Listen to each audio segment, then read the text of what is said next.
mystère de la vérité restauratrice m'ivresse avec Dr Gaoudé. Tu connaîtras la vérité et la vérité t'affranchira.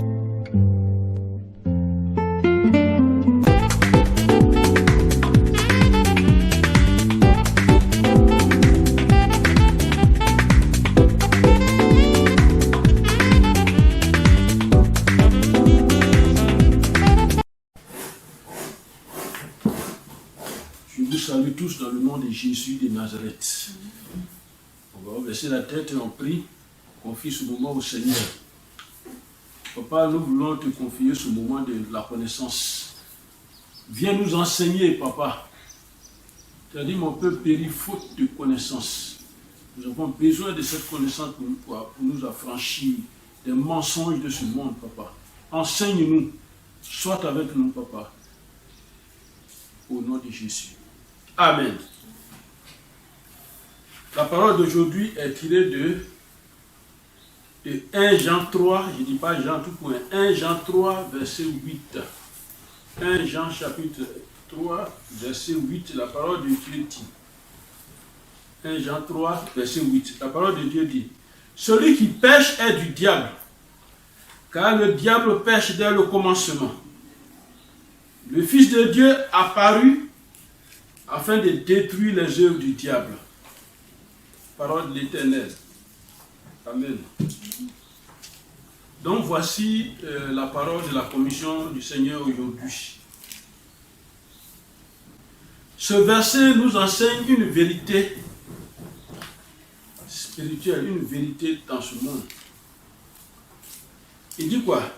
Il dit celui qui pêche est du diable. Ça c'est premièrement. Et nous le savons tous que le péché est la transgression de la loi. Quelle loi? La loi de Dieu, bien sûr. Amen. Et il dit, le diable pêche dès le commencement.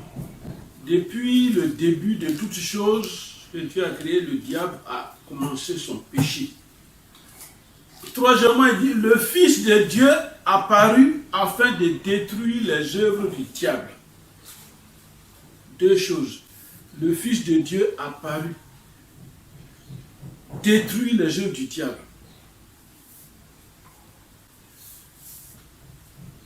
Amen.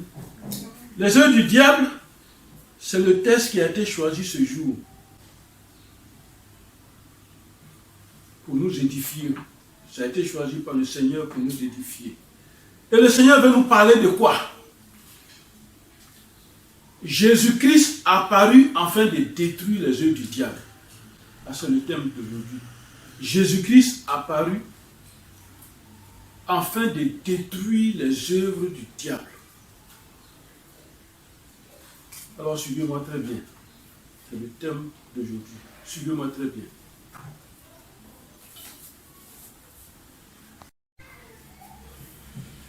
Amen.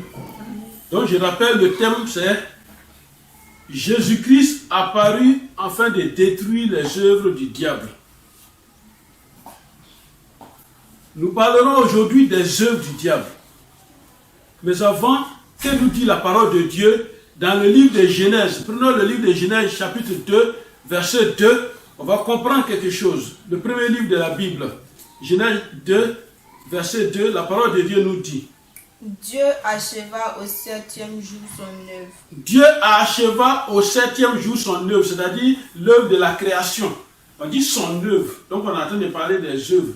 Dieu, depuis, il a pris premier jour, deuxième, troisième, quatrième, jusqu'à 7e jour. On n'a pas parcouru ça. Il dit, Dieu acheva au 7e jour son œuvre. Continue. Qu'il avait faite. Qu'il avait faite.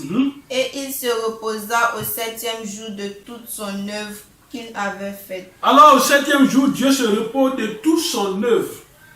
De tout ce qu'il a fait, Dieu se repose. Alors, quand Dieu a fait son œuvre pendant 7 jours, la Bible dit, à chaque fois que Dieu faisait une de ses œuvres, depuis la première jusqu'au 6e, la 6e œuvre, et le 7e jour s'est reposé, à chaque fois Dieu notait. Quand il fait une œuvre, il dit c'est très bien. Quand il fait une autre, il dit c'est très bien. Donc Dieu n'a fait que de bonnes œuvres. Dieu a fait de bonnes œuvres. Et le 7e jour, il se repose. Amen. Allons, Genèse 3, verset 22. Genèse 3, verset 22. Qu'est-ce qui va se passer? Genèse 3, verset 22.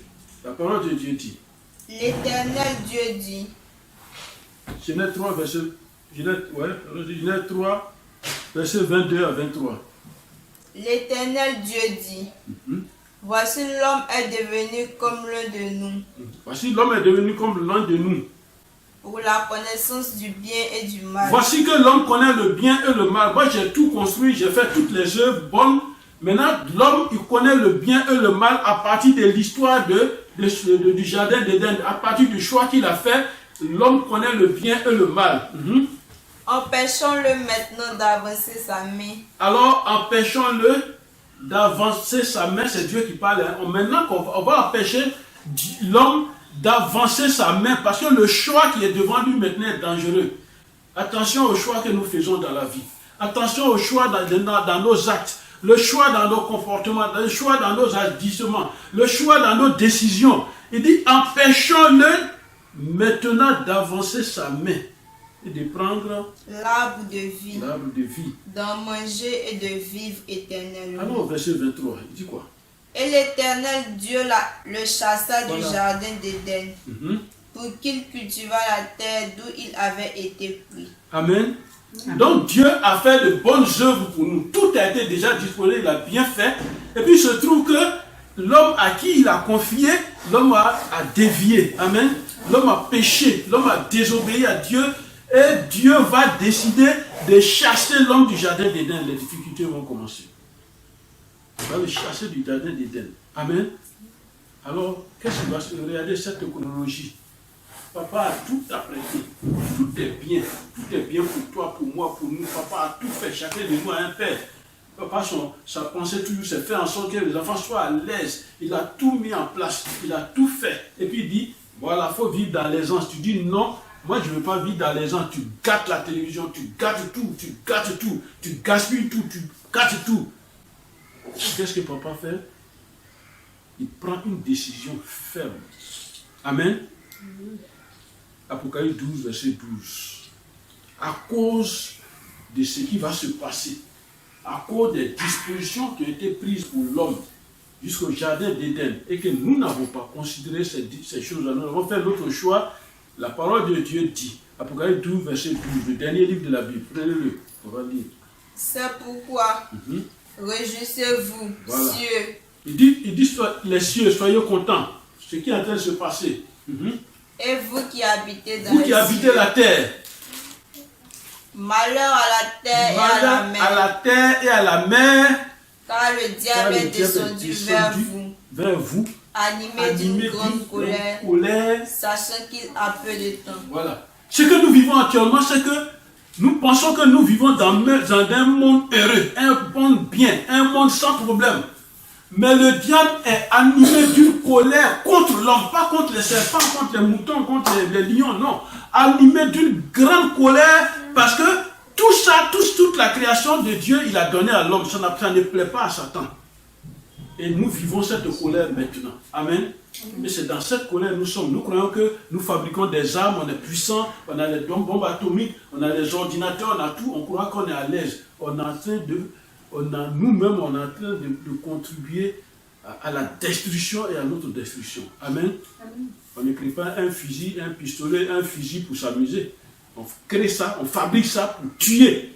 On fabrique ça pour détruire. Alors quand on fait les armes plus sophistiquées, des armes à destruction massive, quand on fait ces armes-là, ce n'est pas pour s'amuser, ce n'est pas pour faire perdre, on peut faire feu d'artifice, c'est pour détruire. Quand on dit il y a une bombe, une très grande bombe atomique ou bien quoi, qui peut détruire la terre, c'est pour nous détruire. Celui qui a fabriqué même nous-mêmes, on va nous détruire. Alors comment on peut avoir ce genre d'idées? Amen. Voilà. Comment on peut avoir ce genre d'idées? C'est pour vous dire que dans ce monde, le diable est à l'œuvre. Amen. Ce n'est même pas une affaire de je suis chrétien, je ne suis pas chrétien, maman est bien, papa est bien, mes parents sont bien. Non, ce n'est même pas ça. Le diable, lui, il est à l'œuvre. Il est à l'œuvre. Est-ce que ceux qui ont fait la deuxième guerre, la première guerre, la deuxième guerre mondiale n'ont pas été touchés? Il y avait de bonnes personnes parmi, mais elles sont mortes. Amen. Amen. Le diable est à l'œuvre. Il est important de connaître ses œuvres. En tant que chrétien, il est important de connaître les œuvres du diable parce qu'il est à l'œuvre. Beaucoup de chrétiens ne savent pas la distinction entre les œuvres du diable et les œuvres de Dieu, les œuvres de Jésus-Christ, les œuvres de l'Éternel. Ils ne connaissent pas la distinction entre ces œuvres-là. Amen. Voilà. Et c'est ça qui fait que nous tous, on se perd. On se perd en religion. On se perd en doctrine. On ne connaît pas. On ne peut pas distinguer. On ne discerne pas. Le diable à l'œuvre. Amen. Et cette ignorance nous pousse à pratiquer les œuvres du diable. C'est une ignorance. Nous devons aussi savoir pourquoi notre Seigneur Jésus-Christ est venu dans ce monde. Beaucoup ne le savent pas. Parce qu'il y en a qui ont l'air Jésus, petit Jésus, mon beau Jésus, petit Jésus dans le berceau encore. Ils ne savent même pas pourquoi il est venu dans ce monde. Tu as un Jésus qui est dans la crèche, avec les moutons autour. Amen. Tu as un Jésus qui est dans la main de maman Marie encore. Ça, tu ne connais pas Jésus. Le Jésus que je connais, ce n'est pas lui. Amen.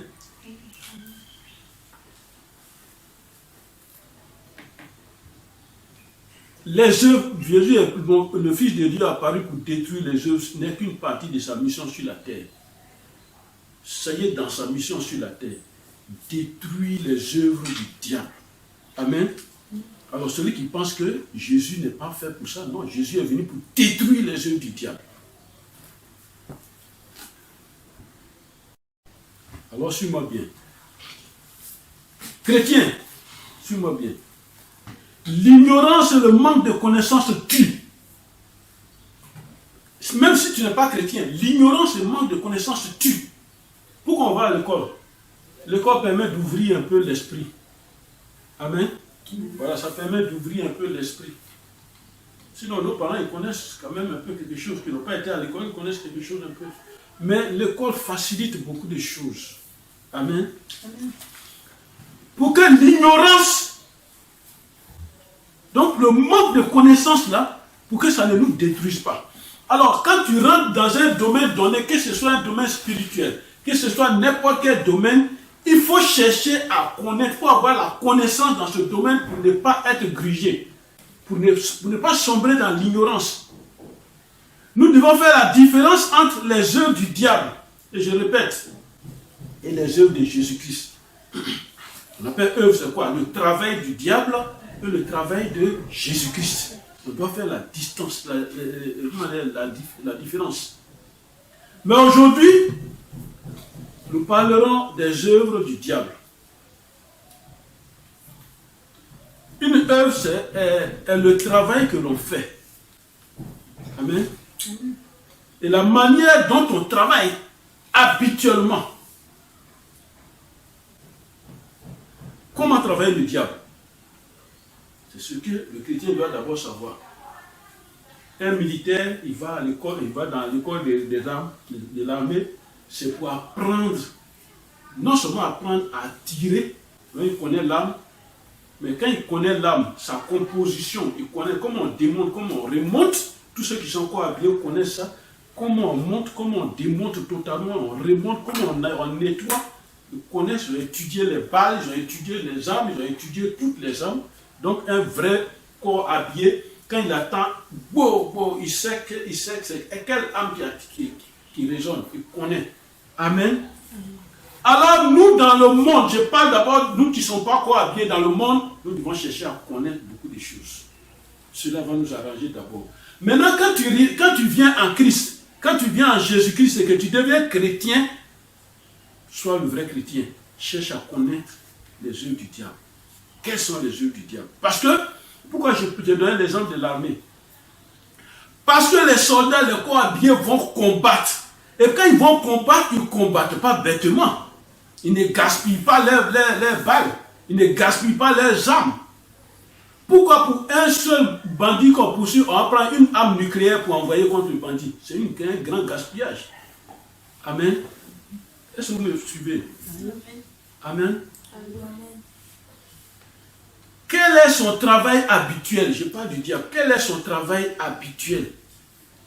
Si quelqu'un vous dit qu'un féticheur, un charlatan ou un marabout est très fort, dites à cette personne-là que tu mens. Lui n'est pas plus fort que Dieu. Amen. Voilà. Sorcier n'est pas plus fort que Dieu. Le monde des ténèbres, ils ne sont pas plus forts que Dieu. Alors fuyez cette personne. Il n'y a pas de bonnes œuvres dans le camp du diable. Il n'y a pas de bonnes œuvres dans le camp du diable. Il n'y en a pas. Pas de bonnes œuvres. On ne dit pas, il est très bon féticheur, il est très bon non-voyant. Non. Il n'y a pas de bonnes œuvres. Or, les adeptes du diable sont, vous les connaissez, ceux qui sont avec le diable, ce sont les sorciers, les devins, les mystiques, les féticheurs, les magiciens, les faux pasteurs, les faux prophètes, les charlatans, c'est eux. Et la liste est longue. Et la Bible dit, on connaît l'arbre par ses fruits. Amen. Ça veut dire quoi? Toute personne sur la terre, on la reconnaît par les actes que cette personne pose. Si quelqu'un est voleur, il part dans une maison, de l'argent est perdu, on sait que le voleur, c'est lui qui est passé. Voilà. On connaît l'arbre par ses fruits. Amen. Parce que la Bible dit, tout bon arbre produit de bons fruits et tout mauvais arbre produit de mauvais fruits. Matthieu 12, verset 33 qui le dit. Amen. Produisons de bons fruits en Jésus-Christ. Amen. Prenons Luc 6, verset 43 à 44. Luc 6. Luc 6. Prenons la Bible. Luc 6. Luc chapitre 6, verset 43 à 46. 43 à 44, pardon. Et la parole de Dieu dit. Ce n'est pas un bon arbre qui porte de mauvais fruits. Ce n'est pas un bon arbre qui porte de mauvais fruits. Alors, ni un mauvais arbre qui porte de bons fruits. Alors le contraire est possible. Ni un mauvais arbre qui porte de bons fruits. Car chaque arbre se connaît à son fruit. Chaque arbre, chaque situation, chaque homme, chaque pays, chaque continent, chaque homme connaît son fruit. Chacun de nous connaît sa production. Chacun de nous connaît ce qui résulte de ses actes. Chacun de nous connaît ça. On ne cueille pas des figues. Des figues. Des figues sur des épines. On ne cueille pas ananas sur manguier. Manguier ne peut pas donner ananas. Amen. Amen. Voilà. Manguier, cocotier ne peut pas donner banane. Ainsi de suite. Et puis dit. Et l'on ne vendange pas des raisins sur des ronces. Amen. Alors, quand tu es avec le diable, quel fruit produis-tu? Ou quel fruit le diable produit-il?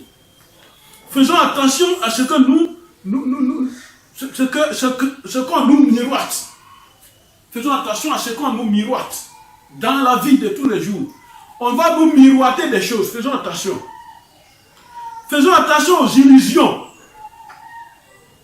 Ce sont des choses à connaître.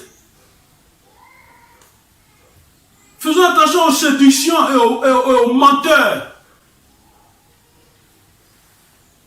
Alors écoutons cette haute production. On est dans Luc, non? Donc on va prendre le Luc 13. On va aller dans le Luc 13. Comme on est dans Luc 6, on va voyager rapidement. On va dans Luc 13 et on va prendre le verset 6. La parole de Dieu nous dit. Il dit aussi cette parabole. Un homme avait un figuier planté dans sa vigne. Il vint pour y chercher des fruits et il n'en trouva point. Au verset 7. Alors il dit au vigneron, voilà 3 ans que je viens chercher du fruit à ce figuier et je n'en trouve point. Coupe-le. Pourquoi occupe-t-il la terre inutilement? Il dit de couper. Pourquoi il occupe la terre inutilement? Amen. Amen. Amen. Amen. Ne sois pas inutile dans la vie. Amen. Amen. Je ne parle des œuvres du diable. Le diable va te pousser à te rendre inutile. Comment? Sur la terre des hommes, tu ne ressembles à personne. Ne te cache pas. Participe à la vie. C'est parce que les autres ont participé à la vie que nous exploitons ce qu'ils vivent aujourd'hui. Participe à la vie. Ce que j'ai fait, ça produit quoi? Je vais à l'école, ça produit quoi? J'ai un diplôme, ça produit quoi? J'ai fait ça, ça produit quoi? Et cette vie ne produit rien. Et tu sèmes, et tu ne récoltes rien. C'est aussi le fruit des œuvres du diable. Le diable ne produit aucun bon fruit. Amen. Les démons ne produisent aucun bon fruit. Les œuvres mystiques ne produisent aucun bon fruit. Et les œuvres du diable sont toutes mauvaises. Il n'y a pas de bonnes. Toutes mauvaises. C'est un piège avec un bon appât. Un piège avec un très bon appât attirant. Lisons ce passage révélateur. Matthieu 11. Matthieu 11. Premier livre de l'Évangile. Matthieu 11. Verset 2, 3. 2 à 5. Jésus ayant entendu parler. Jean, oui. Jean ayant entendu parler de sa prison. Jean ayant entendu parler depuis sa prison, ayant entendu parler des œuvres du Christ. Quand il a entendu parler des œuvres du Christ, vous voyez qu'il y a les œuvres du diable et les œuvres du Christ. Il y a nous-mêmes, nous les hommes, il y a nos œuvres aussi. C'est ce qu'on appelle les œuvres d'art, les œuvres, c'est que tu as écrit un livre, c'est une œuvre, tu as fait quelque chose, tu as fabriqué quelque chose, c'est une œuvre. Donc Jésus ayant entendu parler des œuvres de Christ depuis sa prison, il peut faire quoi? Lui fit dire par ses disciples, es-tu celui qui doit venir? Voilà où le doute va commencer. Entre les œuvres du diable et les œuvres de Christ et nous-mêmes nos œuvres. Jean qui était avec Jésus-Christ, il est en prison à cause de l'œuvre, des œuvres aussi spirituelles. Il va poser, il va dire à Jésus, est-ce que c'est lui qui doit venir? C'est lui qu'on attendait là, est-ce que c'est lui? Parce que ce sont ces œuvres que nous faisons, mais est-ce que c'est lui? Ou devons-nous attendre encore un autre? Continue, au verset 4. Jésus leur répondit. Jésus répondit, allez rapporter à Jean ce que vous entendez et ce que vous voyez. Amen. Il dit, allez dire à Jean ce que vous entendez et ce que vous voyez. Amen. Ce que nous voyons, ce que nous entendons, faisons attention. Il y a la réalité, il y a les mensonges. Ce que Jésus-Christ fait, il n'y a pas de mensonge, mais il y a la réalité. Il y a les réalisations vraies. Il dit, allez dire à Jean ce que vous entendez et ce que vous voyez. Allez lui dire ça, allez dire ça à Jean. Ils voient quoi? Des résurrections. Ils entendent quoi? Des paroles de résurrection, des paroles de vie. C'est ce qu'ils entendent. Allez dire ça à Jean. Maintenant, il dit quoi? Il va bien expliquer au verset 5. Les aveugles voient. Voilà. Les aveugles voient. Amen. Jésus est venu dans ce monde pour détruire les œuvres qui nous aveuglent. On est aveugle, on passe à côté de notre bonheur, on ne le sait pas, on ne le voit pas. On a les yeux fermés, je ne dis pas les yeux physiques. L'aveuglement peut être physique comme spirituel. Amen. Tu peux être aveuglé à l'école. Aveuglé, c'est quoi?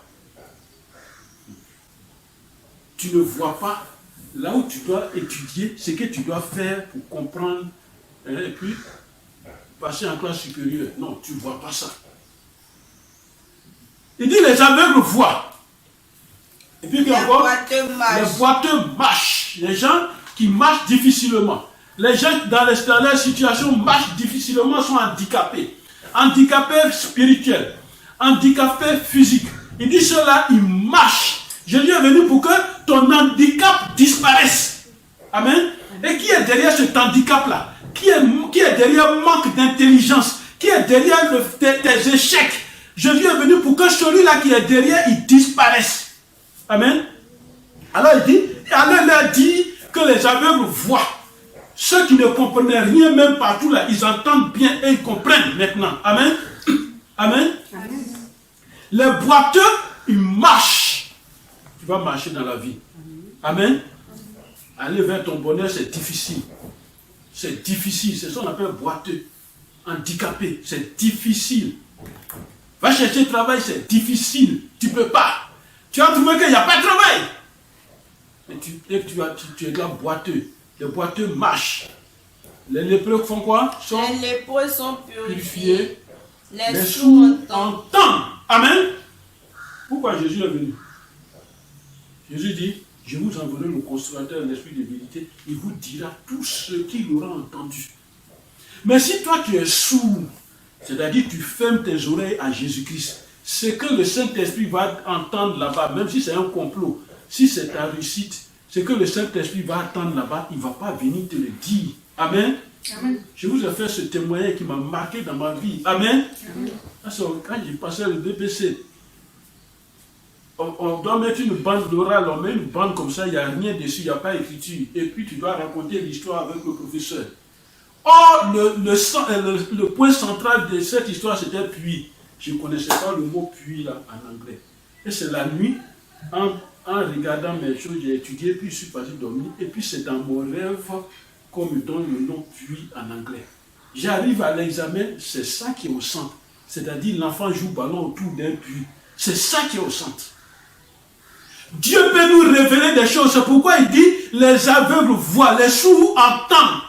Les aveugles, ceux qui n'ont pas vu la chose, ceux qui ne peuvent pas voir, là, vont voir maintenant. Ceux qui n'entendent pas, on explique, tu ne comprends pas. Parce que ce que tu entends, ce n'est pas ce que toi tu veux entendre. Ce n'est pas ce que Jésus veut entendre. C'est ce que le diable veut que tu entendes pour que ta vie soit détruite. Amen. Et puis il dit, les morts ressuscitent. Continue la lecture. Il dit, les morts font quoi? Les morts ressuscitent. Les morts ressuscitent. Alors, et la bonne nouvelle est annoncée aux pauvres. Voilà. Amen. La bonne nouvelle est annoncée aux pauvres. Les morts ressuscitent. Quand on parle de ça, vous voyez tout de suite l'image des cimetières et des tombes. C'est vrai. C'est vrai. Mais nous vivons tous, nous sommes tous des cadavres, des morts ambulants. Pourquoi? Parce que nos œuvres sont mortes. Tout ce que nous faisons est mort. Amen. Ça n'a pas de vie. Quelque chose qui n'a pas de vie est mort. Amen. Amen. Voilà. Ça n'a pas de vie. Tu vas à l'école, ça n'a pas de vie. Tu fais une affaire, ça n'a pas de vie. C'est mort. C'est ce qu'on appelle les morts ressuscitent. C'est-à-dire, Jésus est venu pour que ta situation morte ressuscite. Amen. Amen. Amen. Il est venu pour que ce qu'on a dit sur ton avenir et qui a été détruit par le travail du diable, Jésus est venu pour qu'il y ait résurrection. Amen.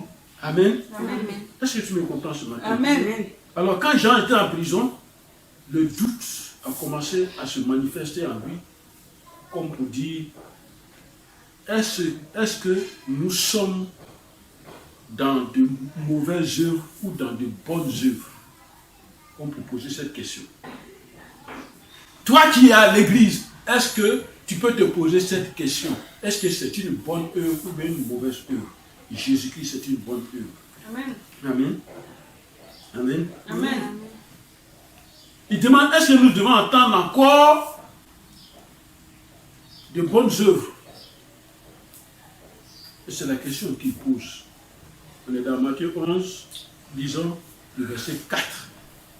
Il dit, allez à rapporter à Jean ce que vous entendez et ce que vous voyez. Amen. Amen. Les œuvres se découvrent dans ce qu'on entend et ce qu'on voit.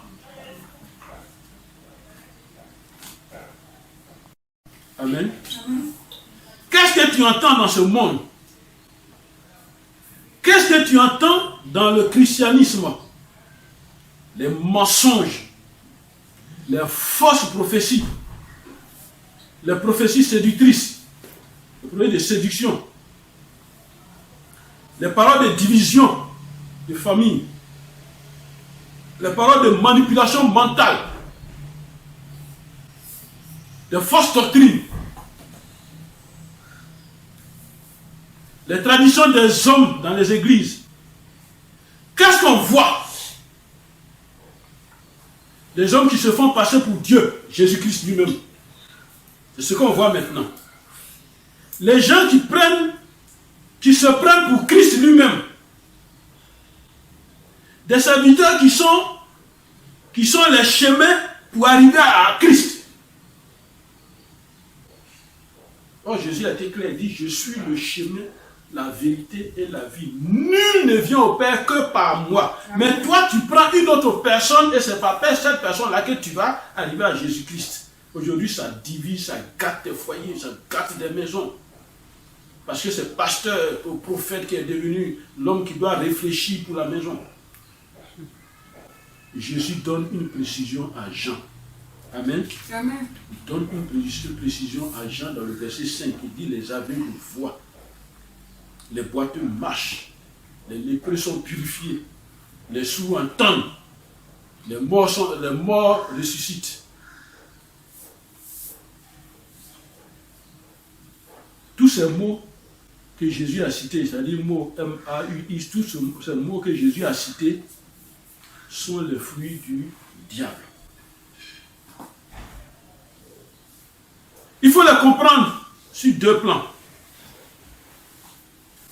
Le plan spirituel et le plan physique. Quels sont les fruits produits par les œuvres du diable? Les aveugles. Quand je dis ces mots, vous voyez là aussi du côté spirituel, les aveugles. Autant les lépreux, autant à leur temps, un lépreux, quand il passe, il dit impur, impur, il crie dans la rue, puis on quitte sur la route, on quitte. Impur, impur. Voilà quelqu'un qu'on met à l'écart de la vie. C'est ce que le diable veut. Il veut te mettre à l'écart des hommes. Les hommes ne doivent pas parler à toi. Tu es impur.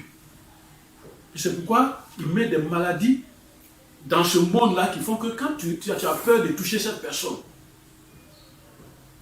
Quels sont les œuvres du diable? La mort, les boiteux, les sourds, les pauvres. Toutes ces œuvres sont détruites par la bonne nouvelle annoncée. Amen. Amen. Amen.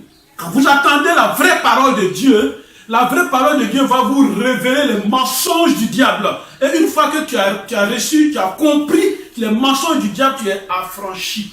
C'est pas dit, si Christ vous a franchi, vous êtes réellement libre. Amen. Maintenant, allons dans la pratique. Jésus-Christ a apparu pour détruire les œuvres du diable. Allons dans la pratique. Allons dans Luc 4. Luc 4. Luc 4. Jésus va nous parler. Luc 4, verset 33-36. Luc 4, verset 33-36. Il se trouva dans la synagogue un homme qui avait un esprit de démon impur et s'écria d'une forte voix. Ah, qu'y a-t-il entre nous et toi, Jésus de Nazareth? Voilà ce qui va se passer. Jésus rentre dans une église, une synagogue. Et puis, il trouve un homme qui est possédé d'un esprit de démon impur. Et quand cet homme a vu Jésus, il a commencé à crier. Qu'y a-t-il entre toi et nous? Voilà, c'est-à-dire, ça c'est une expression forte. Amen. Il y a quoi entre toi et nous? Tu es tellement fort, nous, on est venu, on se cache et puis on détruit les gens. Nous, on est venu pour détruire les gens. Mais en toi, il n'y a pas de destruction. Alors, qu'y a-t-il entre la destruction et la construction? Est-ce qu'il y a quelque chose de commun? Est-ce qu'ils ont quelque chose en commun? Amen. Amen. Alors, il pose cette question, et puis il précise, Jésus de Nazareth, qu'y a-t-il entre toi et nous? Tu es venu pour nous perdre. Donc, ça veut dire qu'eux-mêmes, ils sont conscients, les démons même sont conscients du mauvais travail qu'ils sont en train de faire. Alors, celui qui va détruire ce mauvais travail-là, quand ils l'ont vu, dit, tu es venu pour gâter notre business. Amen. Aujourd'hui, nous avons des parents, regardez, pendant les mariages souvent, on va faire toutes les étapes. Quand on arrive à l'étape de l'église, il y a des parents qui ne rentrent pas dans l'église. Tu ne rentres pas dans l'église parce que tu sais que l'église va détruire tes œuvres, va détruire tes fétiches. Mais donc, il y a une puissance au-dessus de tes fétiches, alors dépose-les, rentre dans cette puissance. Amen. Tu restes dehors. Et quand tu dis pas, vos choses là, ça gâte les choses des gens. Alors, si ça gâte les choses des gens, quitte. Amen. Amen. Et il continue, il dit, je sais que tu es le saint des dieux. Il ne peut même pas dire, il dit, je sais que tu es le saint des dieux. Il a dit, je sais que tu es le parfait de Dieu qui est venu. Tu es parfait. Alors, verset 35. Jésus le menaça, disant, tais-toi et sors de cet homme. Amen. Donc voilà comment il est venu détruire les œuvres du diable. Il ne discute pas. Et je vous apprends, on ne discute pas avec le diable. Ce n'est pas une affaire de je suis prophète, je suis pasteur, je suis... Non, non, non.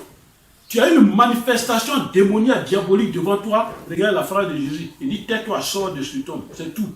C'est un ordre. Tais-toi, sors de ma chambre. Tais-toi, sors du salon. Tais-toi, sors de ma tête. Pourquoi quand j'étudie mes leçons, ce qui est dans le cahier, moi j'étudie, tu envoies mon esprit dans un maquis. Tais-toi, sors de ma tête. C'est tout. Jésus le menaçant, disant, tais-toi et sors de ce temps. Amen. Pourquoi permets-tu qu'un homme vienne devant moi pour me mentir? Tais-toi, sors de ma vie. Le vrai homme va venir, c'est lui qui va t'épouser. Amen. Et puis qu'est-ce qui s'est passé? Il dit, et le démon le jeta au milieu de l'assemblée. Voilà. Et sortit de lui sans lui faire aucun mal. Pourquoi il ne lui a pas fait de mal? Parce que le démon sait qu'il est en face de celui qui est venu détruire les œuvres du diable, donc de celui qui est venu le détruire. Donc il ne peut pas détruire pendant que cette personne-là intervient. Amen. Amen. Voilà, parce que Jésus est saint. Amen. Amen. Voilà. Et regardez ce qu'il dit. Et le démon le jeta au milieu de l'assemblée.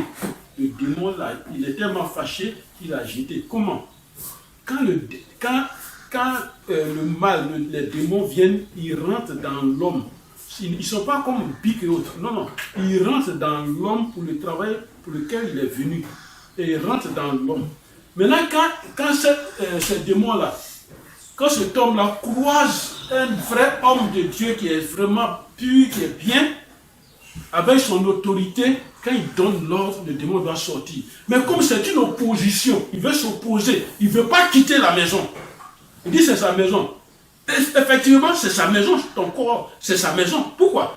Parce que tu as autorisé qu'il vienne dormir en toi, il vient rentrer en toi. C'est comme la maison dans laquelle nous habitons. Papa peut autoriser n'importe qui à venir dormir. Il voit quelqu'un et dit, allons chez moi, tu vas dormir. C'est lui qui l'a fait rentrer. Mais si c'est un démon, si c'est un sorcier, si c'est un voleur, il va voler. Amen. Alors, pour faire sortir ce démon-là, ce démon va s'opposer. En s'opposant, il dit, bon, je vais partir, mais je vais lui faire mal quand même. Et puis il le jette à terre. Il va casser ses bras, il le jette à terre.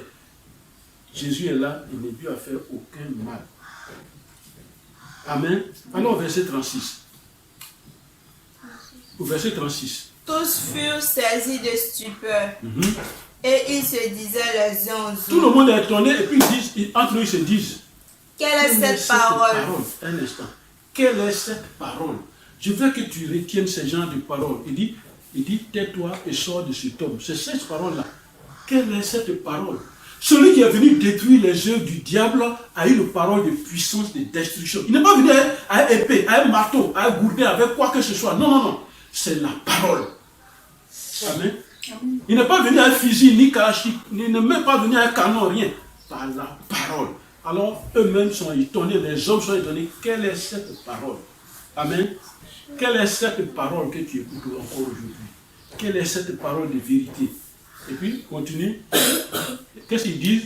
Ils commandent avec autorité et puissance aux esprits impurs et ils sortent. Voilà. Quelle est cette parole? Or, dans cette parole-là, il y a une puissance, il y a une autorité. Amen. Et c'est ce que nous devons étudier. Nous devons étudier comment faire pour que ma parole qui sort de ma bouche ait une autorité et une puissance. Et quand il y a autorité et puissance dans ta parole, les esprits impurs même ont peur de toi. Amen. Même les hommes ont peur de toi. Amen. Alors il y avait, c'est dans la synagogue, il y avait ça. Et c'est ce que nous avons parcouru. Il y avait cette histoire de démons dans cette synagogue.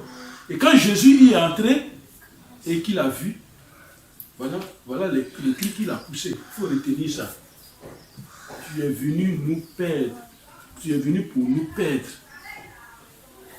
Amen.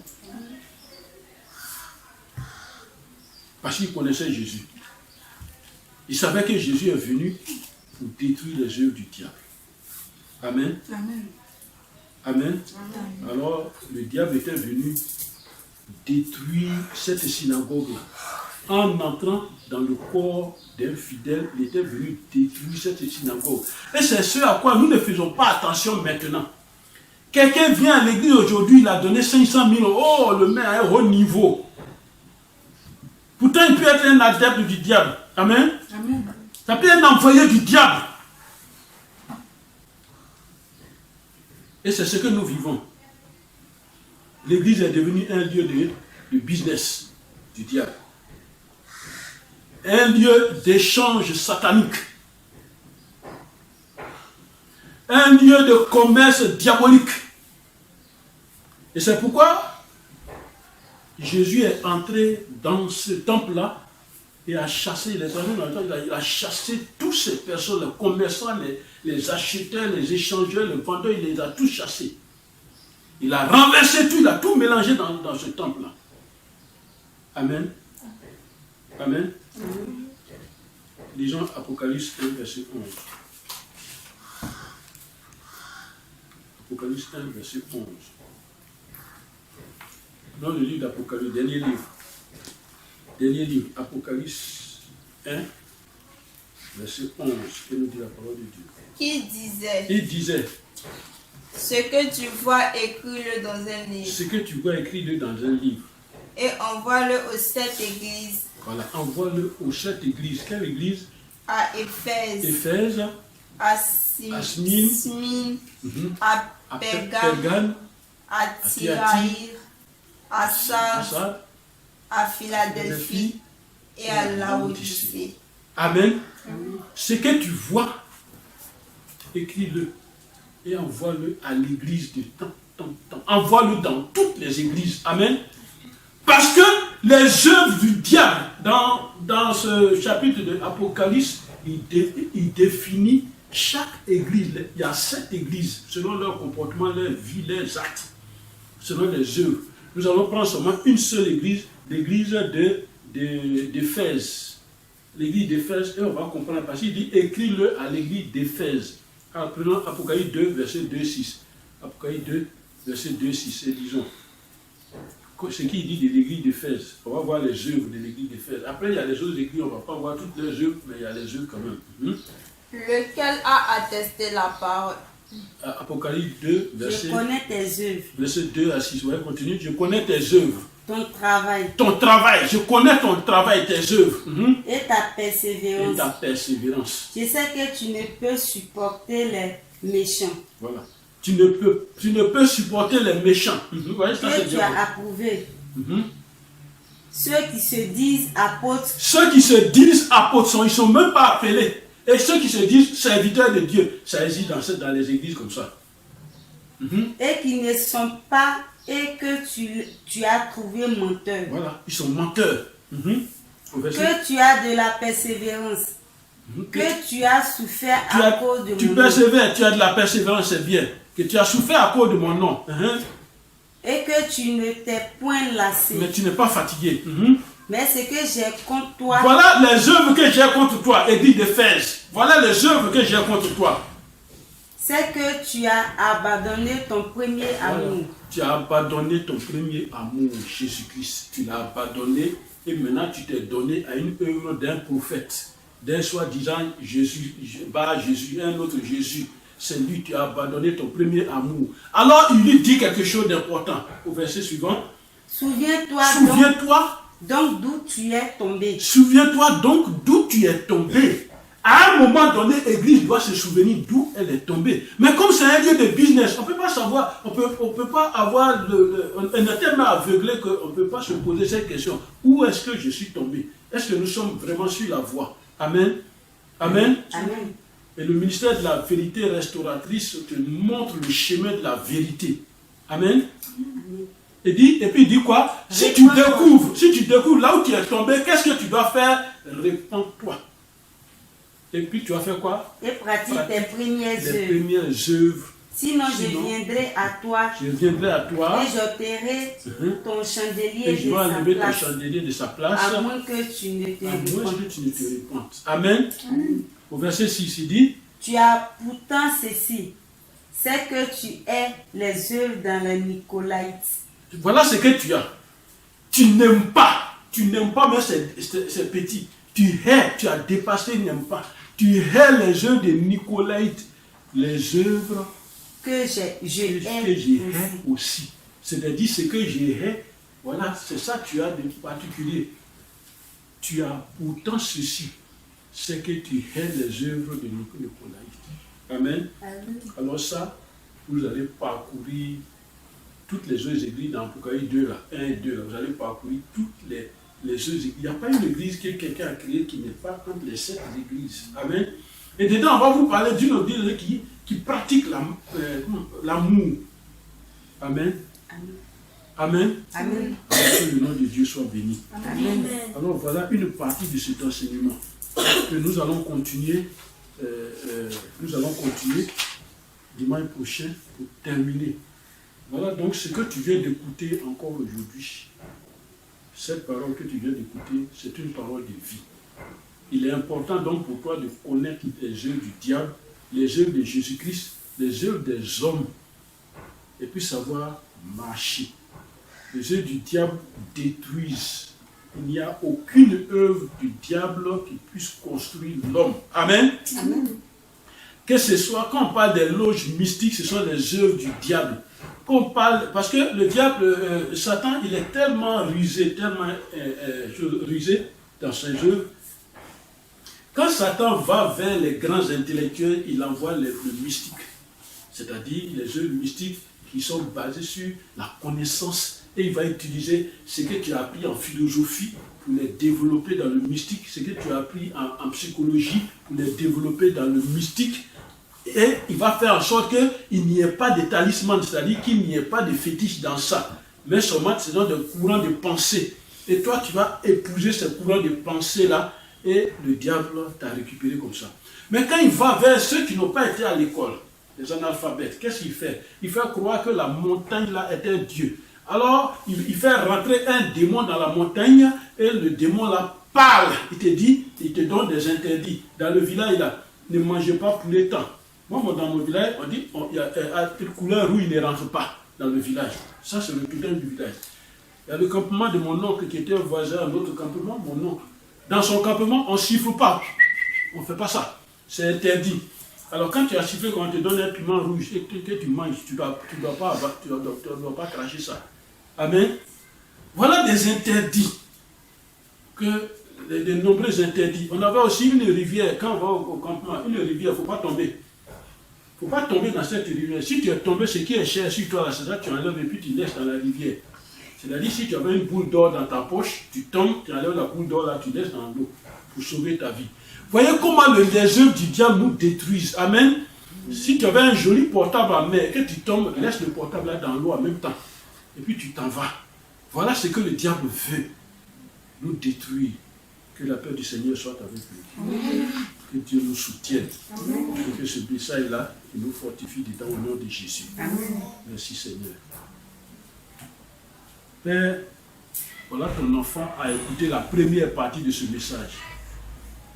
Oh Jésus de Nazareth, dans ce monde, nous sommes confrontés à beaucoup d'œuvres.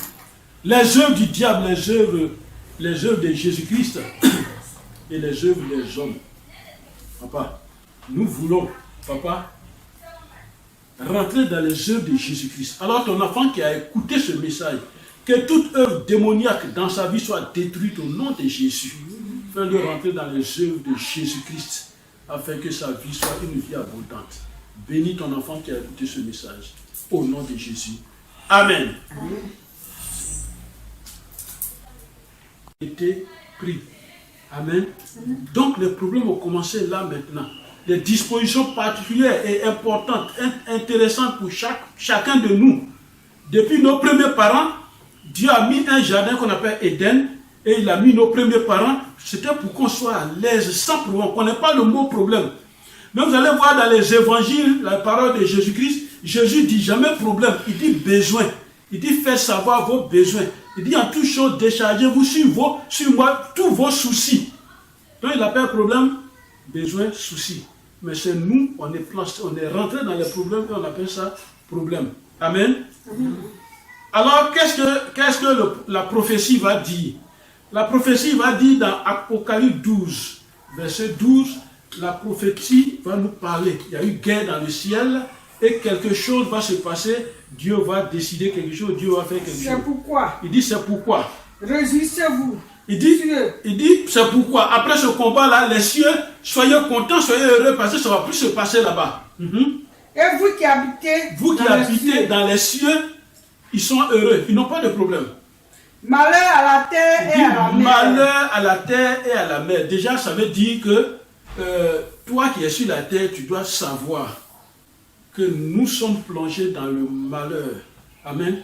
Un enfant qui est né, qui pleure, on est content. Ce n'est pas parce qu'il il est content aussi qu'il pleure. Non.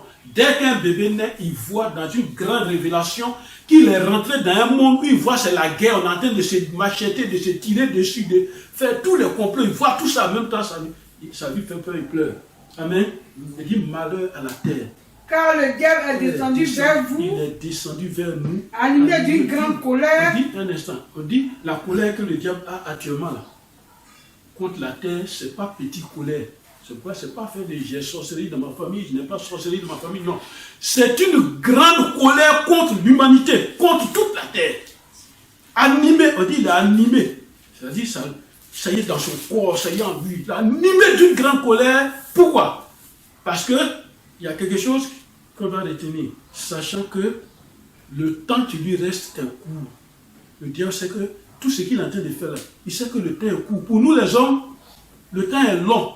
Mais pour lui, pour ceux qui sont dans le monde spirituel, le temps là c'est petit. 20 ans n'est rien dans la sorcellerie, 15 ans, 100 ans n'est rien dans la sorcellerie. Amen. Si le sorcier signe qu'il doit attendre 20 ans pour te faire du mal, il va faire son plan pendant 20 ans. Toi tu crois qu'il t'a laissé, mais ça c'est rien pour lui. Le temps n'a pas d'importance. Amen. C'est chez nous ici, on dit lundi, mardi, mercredi, jeudi, 1 heure, 2 heures, 3 heures. Non, non, non. Pour eux, là, c'est court. Amen. Alors, quand on fait les calculs, chez Dieu, 1000 ans pour nous, chez Dieu, c'est un seul jour. Quand vous faites les calculs, ça veut dire que vous allez savoir quand Jésus va revenir. On a fait 2000 ans. On n'a que 2 jours sur la terre pour Dieu. Donc, ce n'est pas encore long. Amen. Amen. Voilà. Alors, au vu de tout ça, Dieu ne nous a pas laissés. Amen. Il faut dire Dieu ne m'a pas laissé. Dieu ne m'a pas laissé. Amen. Amen. Dieu ne nous a pas abandonnés. Et c'est pourquoi il a dit, il a envoyé son fils et son fils nous a laissé une parole. Dans 1 Jean 3, verset 8, qui est le thème du jour. On va relire maintenant. 1 Jean 3, verset 8. Parce que tout le combat que j'ai cité, Dieu a vu ça. Et puis il dit, je vais envoyer mon fils. Voilà ce que mon fils va faire. Au lieu que vous fatiguez, j'envoie mon fils. Il va faire ça, vous allez voir vous-même. 1 Jean 3. Celui qui pêche. Il dit celui qui pêche. Est du diable. Voilà. D'abord, il commence. Il dit celui qui a choisi de vivre une mauvaise vie, de vivre mal, il est du diable. Amen. Amen. Il n'y a pas quelqu'un qui fasse de mauvaises choses, puis on dit il est pape, il est archibishop, il est... Non, non, non. Dès l'instant où tu fais mauvaise chose, tu es du diable. Celui qui pêche est du diable. Celui qui pêche est du diable. Car le diable pêche dès le commencement. Quand le diable pêche dès le commencement. Depuis le commencement qu'il a expliqué, le diable, c'est son affaire, ça. Le Fils de Dieu. Alors, le Fils de Dieu, Jésus-Christ, a apparu afin de détruire les œuvres du diable. Amen. Quand on dit il a apparu, il n'a pas dit lundi j'arrive, mercredi apprêtez-vous, jeudi je vais faire ça. Non, il est venu comme ça dans le monde, pas notre autorisation. Il est venu comme ça dans le monde parce que Dieu a vu notre souffrance. Il a vu que le combat nous dépasse. Alors il a dit à Jésus, va. Jésus est venu, c'est pourquoi il était parmi nous. Il y en a qui ont dit, tu n'es pas enfant de Dieu. On ne te reconnaît même pas. Tu n'es pas enfant de Dieu. Amen. Amen. Voilà. Il n'est pas venu parce qu'on lui a dit tel jour il arrive. Non, non. Il dit le Fils de Dieu, c'est comme si on disait magie. On est là, et puis il a apparu. Le Fils de Dieu a apparu pour détruire les œuvres du diable. C'est le texte du jour. Amen. Amen. Alors nous continuons cet enseignement.